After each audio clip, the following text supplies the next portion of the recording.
Newton's laws of motion, lecture number 7, constraint motion. Dear students, welcome to our channel Ratan Institute of Physics Research. This channel is meant for the students who are preparing for IIT JEE and NEET. या अगर आप class 11 12th के बच्चे हैं और regular board classes के लिए preparation कर रहे हैं, then definitely this is going to be very useful for covering the whole syllabus of the physics in a fastest way. So stay tuned with us. Now in this lecture we are going to start the new topic with, that is the constraint motion or the restricted motion. Constraint motion means motion of a particle which is restricted by some specific rule. If we are considering about the motion in which particle is executing the motion under some restriction, then motion is known as the constraint motion. मतलब अगर कोई particle इस तरीके से motion कर रहा है कि पार्टिकल की मोशन कुछ विशेष नियमों को फॉलो कर रही है, पार्टिकल कुछ विशेष नियमों के तहत बंधा हुआ है, तो ऐसी मोशन को बोलते हैं कंस्ट्रेंट मोशन. डेफिनेशन देखो, मैंने यहाँ पे नीचे एक और डेफिनेशन दी है आपको. Motion in which a particle is compelled to move along a given curve or surface. Motion in which a particle is compelled to move along a given curve or surface. एक ऐसी motion जिसमें particle किसी curve या किसी surface के along चलने के लिए मजबूर कर दिया जाता है, उसे कहते हैं कंस्ट्रेंट मोशन. मतलब पार्टिकल फ्री नहीं कुल मिलाकर के. जैसे आप एग्जांपल के तौर पर अगर आप समझना चाहें तो कंस्ट्रेंट मोशन का सबसे सिंपलेस्ट एग्जांपल क्या है? Circular motion. हमारे पास में अगर कोई पार्टिकल हो, वो पार्टिकल किसी सर्कल पर मोशन कर रहा हो, तो पार्टिकल एक रूल को फॉलो करेगा. क्या फॉलो करेगा? कि पार्टिकल का जो पाथ बनेगा है ना 2πr, ये इसकी रेडियस का फंक्शन होगा. और यही नहीं, पार्टिकल पर सेंटर की तरफ एक फोर्स लगेगा जिसे कहेंगे सेंट्रीपिटल फोर्स, और ये सेंट्रीपिटल फोर्स पार्टिकल की वेलोसिटी से रिलेट कर रहा होगा mv²/r से. तो ऐसी कोई भी मोशन जिसमें पार्टिकल किसी विशेष नियम के तहत मूव करता है उसे कहते हैं कंस्ट्रेंट मोशन. देखिए, हमने यहाँ पर एक मोशन दिखाई है जिसमें दो पार्टिकल A और B हैं. ये किसी स्ट्रिंग से कनेक्टेड हैं. स्ट्रिंग मासलेस है और इनएक्सटेंसिबल है. ब्लॉक A आप देख पा रहे हैं, ये किसी हॉरिजॉन्टल सरफेस पर रखा हुआ है. पार्टिकल जो B है ये वर्टिकली हैंग कर रहा है. अब अगर मैं इस ब्लॉक A को मूव कराऊं लेफ्ट साइड में बाई अप्लाइंग सम फोर्स, अगर हम इसे मूव कराएं और मान लेते हैं कि इसकी जो वेलोसिटी है वो v1 है, तो ऑब्वियसली ब्लॉक B क्या करेगा? ये ऊपर की तरफ उठेगा किसी वेलोसिटी v2 से. तो बेटा यहाँ पर देखें, जो ऑब्जेक्ट B है उसकी मोशन A डिसाइड कर रहा है, या ऑब्जेक्ट जो A है ना, ब्लॉक A, ये इसी हॉरिजॉन्टल सरफेस पर चलने के लिए मजबूर है. चलिए आइए देखते हैं. यहाँ पर दो ब्लॉक हमारे पास में A और B हैं. इनकी जो वेलोसिटीज़ v1 और v2 हैं, इनमें हमें रिलेशन पता लगाना है. कंस्ट्रेंट मोशन से रिलेटेड प्रॉब्लम को सॉल्व करने के लिए हम जिन इक्वेशन को लिखते हैं उन्हें कहते हैं कंस्ट्रेंट इक्वेशन. तो ब्लॉक A और B की वेलोसिटीज़ को लिखने के लिए हम क्या करने जा रहे हैं? हम यहाँ पर कुछ ऐसी व्यवस्था बनाएंगे जिससे हमें इनकी वेलोसिटी के फॉर्मूले मिलें. तो मैं यहाँ से एक रेफरेंस लाइन ड्रॉ कर रहा हूँ इस तरीके से. मान लेते हैं कि ब्लॉक A का कुछ डिस्प्लेसमेंट हुआ है. ये डिस्प्लेसमेंट मौजूदा टाइम पर मान लेते हैं, ये डिस्प्लेसमेंट जो आप देख पा रहे हो ये डिस्प्लेसमेंट है x1. और एज्यूम कर लो कि अभी इसकी जो हाइट है वो तो फिक्स है, बेसिकली ये हाइट मान लेते हैं, चलो ये h है. वहीं जो ब्लॉक B है इसका जो डिस्प्लेसमेंट है इस रेफरेंस लाइन से, है ना, ये डिस्प्लेसमेंट हम मान लेते हैं चलो x2 है. देखिए, ब्लॉक जिस तरफ मूव करेगा हमें डिस्प्लेसमेंट उसी तरफ लिखना है. डिस्प्लेसमेंट हम क्यों लिख रहे हैं? क्योंकि हमें वेलोसिटी की ज़रूरत है, इसीलिए. तो block A left side move कर रहा था तो हमने इसका डिस्प्लेसमेंट लेफ्ट साइड में दिखाया है. Block A vertically up move कर रहा है तो इसका हमने डिस्प्लेसमेंट वर्टिकल डायरेक्शन में शो किया हुआ है, आप देख सकते हैं. अब मान लेते हैं कि चलो यहाँ पर देखो, जो स्ट्रिंग की टोटल लेंथ है वो लेंथ है L. तो क्या टोटल लेंथ आप लिख पाएंगे? एक देखें, लेंथ इसका एक पार्ट तो इस तरफ है जो कि इंक्लाइंडेड है, मान लो ये लेंथ है L1.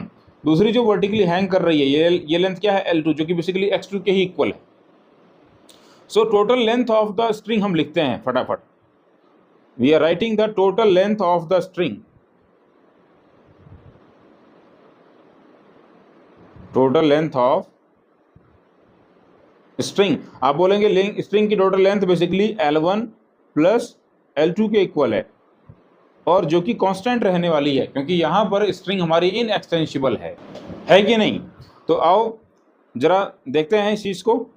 यहाँ पर आप देखिए L1 को कैसे लिखेंगे। तो देखिए यहाँ पे हमारे पास में एक बन रहा है राइट एंगल ट्रायंगल, आप देख पा रहे हैं इस तरीके से। ये है x1, ये इसकी हाइट है h और ये लेंथ है L1। तो आप बोलेंगे L1 की वैल्यू क्या होगी, अंडर रूट हो जाएगी ये x1 square plus h square.